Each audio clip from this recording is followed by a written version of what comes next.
My name is Emily, and I'm 35 years old. For the past 10 years, I've been taking care of our home. My husband, Michael, is a doctor.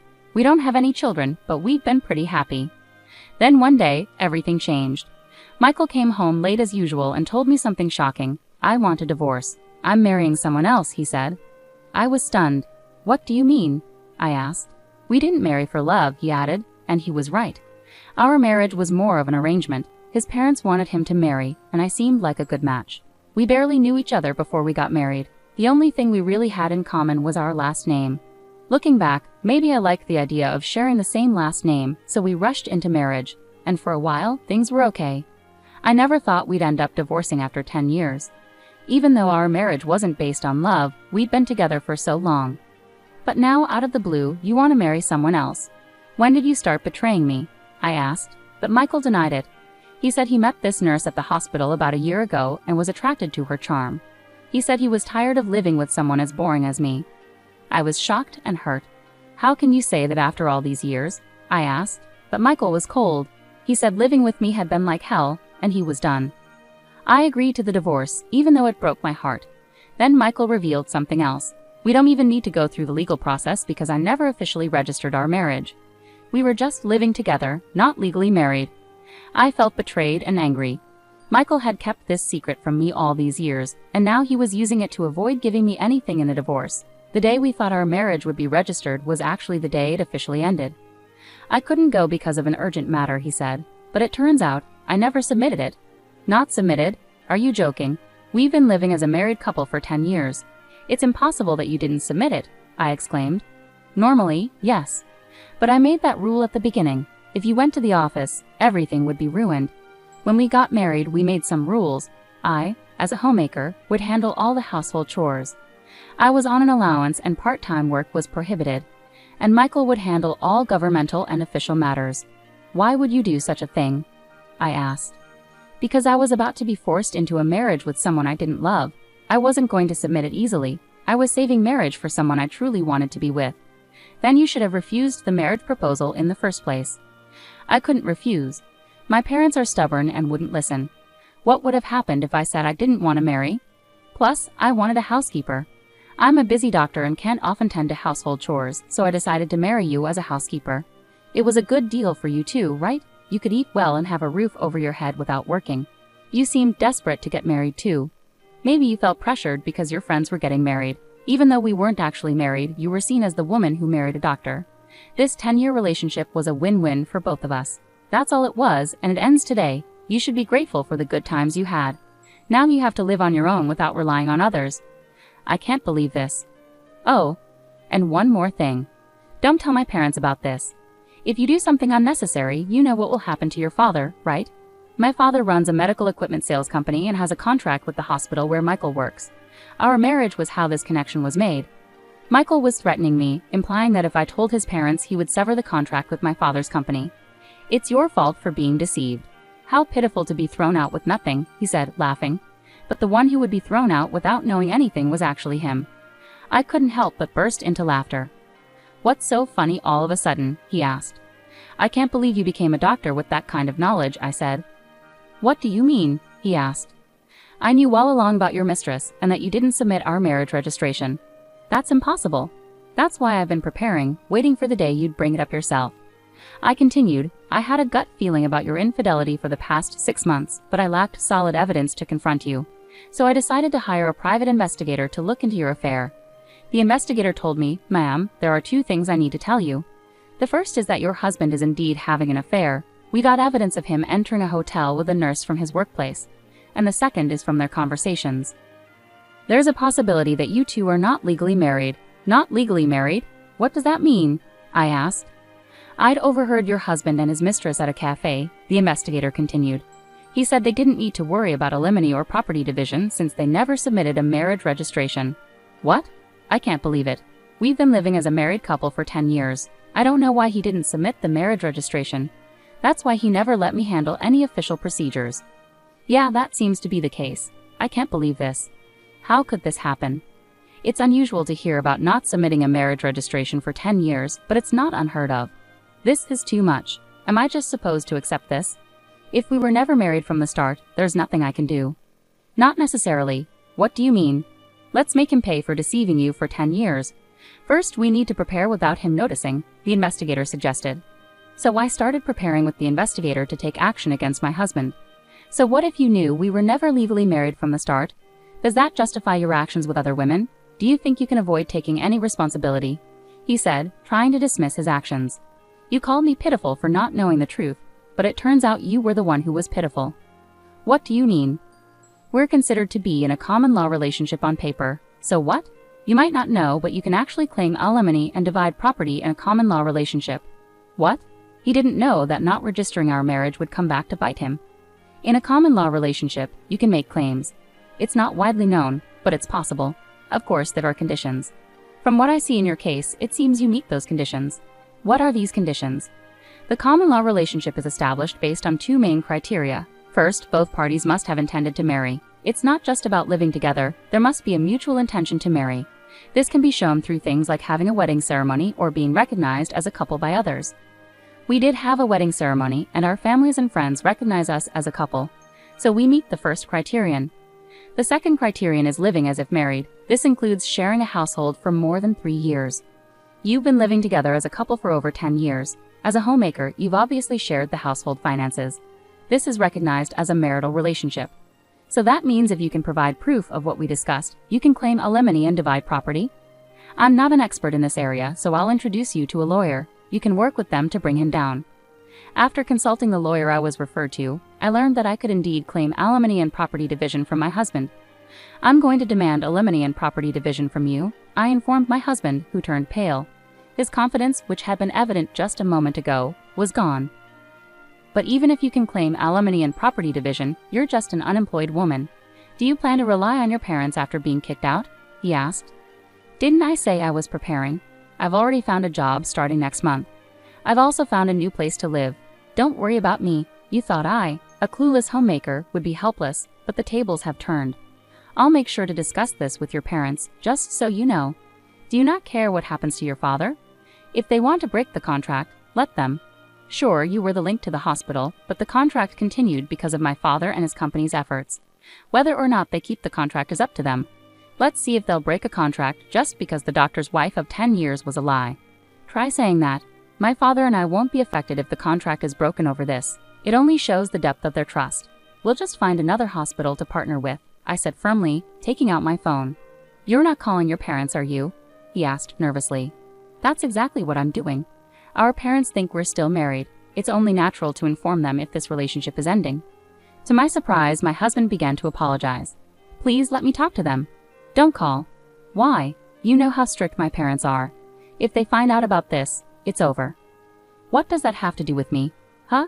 You're asking me not to tell the truth because your parents are strict? Are you kidding? You could have refused to marry me from the start if you didn't intend to. After 10 years of a marriage based on lies, you're afraid of your parents finding out. I can't accept such a convenient story, but I can accept telling them the truth. I'll make sure both your parents and mine know everything. And so I called both sets of parents. All four were shocked upon hearing my story, and a meeting was promptly arranged at our house. I've heard everything over the phone. Is it true that you pretended to be married for 10 years without submitting a marriage registration? Speak up, you foolish son, my father-in-law demanded. It's true. I didn't submit it. Why did you do that? Didn't you think about how Emily would feel? I didn't have a choice. No choice? How can you say that? It's your fault, Mom and Dad. I didn't want to get married, but you started looking for a bride for me anyway, saying it was time. You arranged meetings and pressured me into marriage. But you agreed to it, didn't you? I had to agree. If I had refused, you would have caused a scene, so I decided to go through with it. If you were willing to marry, why didn't you register the marriage? I read about a man online who was in the same situation. He didn't want to marry but had to because of his parents. He lived as if married without registering, then revealed the truth when he found someone he truly loved. That's shocking. What happened to him in the end? Now he's married to the person he loves and has a real marriage, so I plan to marry my girlfriend too and have a real marriage. After hearing his explanation, my parents, who had been quiet until then, finally spoke up. A real marriage, huh? Maybe you didn't marry for love, but remember what you promised at the wedding? We will always care for each other and create a happy home. What did those words mean to you? What did you show us back then? We trusted you with our daughter's happiness, but for 10 years you deceived her by not registering the marriage. Did you create a happy home? and now you're leaving her for another woman. Can someone who acts without care, even if they change partners, truly have a real marriage? Well, we were glad you married our daughter, not just because you're a doctor. We thought she could build a happy life with someone as sincere as you. But it seems we were wrong and misled. And you threatened our daughter that if she told us, you'd end your business contract with us. Really? If you're going to threaten our daughter, we'll end the contract ourselves. Be warned, we will speak the truth when asked. If you do that, there will be gossip at the hospital. Gossip? Yes, maybe, but that's because of what you did. You were the one who threatened us with ending the contract. My husband panicked at this unexpected turn. Please, let's talk about this calmly. Don't play games with us. My father-in-law grabbed my husband's collar, furious. We didn't raise you to be a scoundrel. What were you thinking? Dad, please stop. By not registering the marriage, you may have thought you were protecting yourself, but because of your selfish actions, Emily was misled for 10 years. What were you thinking, causing so much trouble to others? The room fell silent. Faced with my father-in-law's words, my husband had nothing more to say. Emily and her parents, I'm really sorry for the trouble caused by this idiot. No, your parents shouldn't apologize. It's not their fault. But as parents, we partly bear responsibility for letting him behave this way. We'll take him home now and ensure he stops his reckless actions. We'll handle the aftermath properly. We're deeply sorry for all of this. With that, my husband was taken away by his parents to their home. You've been through so much. You should come back home for now and rest. We'll figure out the next steps later. Don't worry about anything right now, my parents said kindly. Thank you, but I'm not going back home just yet.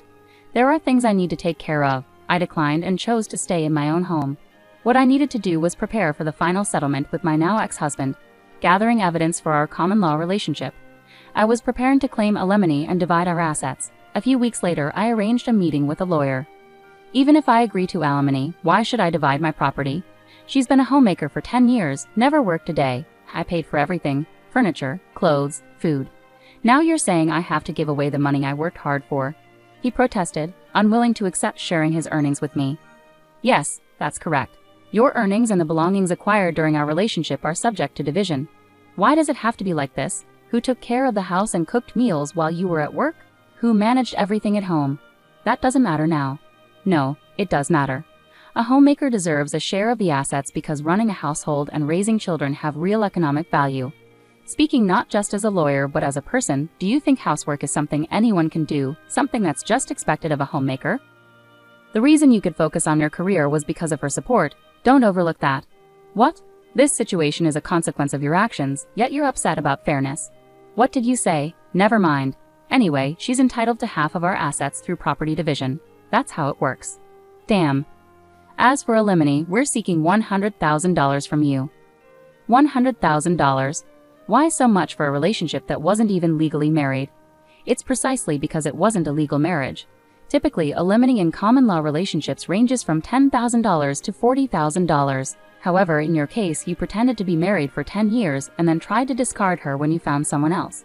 The amount is based on the seriousness and duration of your actions. But still, you might think 10 years is short, but it's longer than you realize.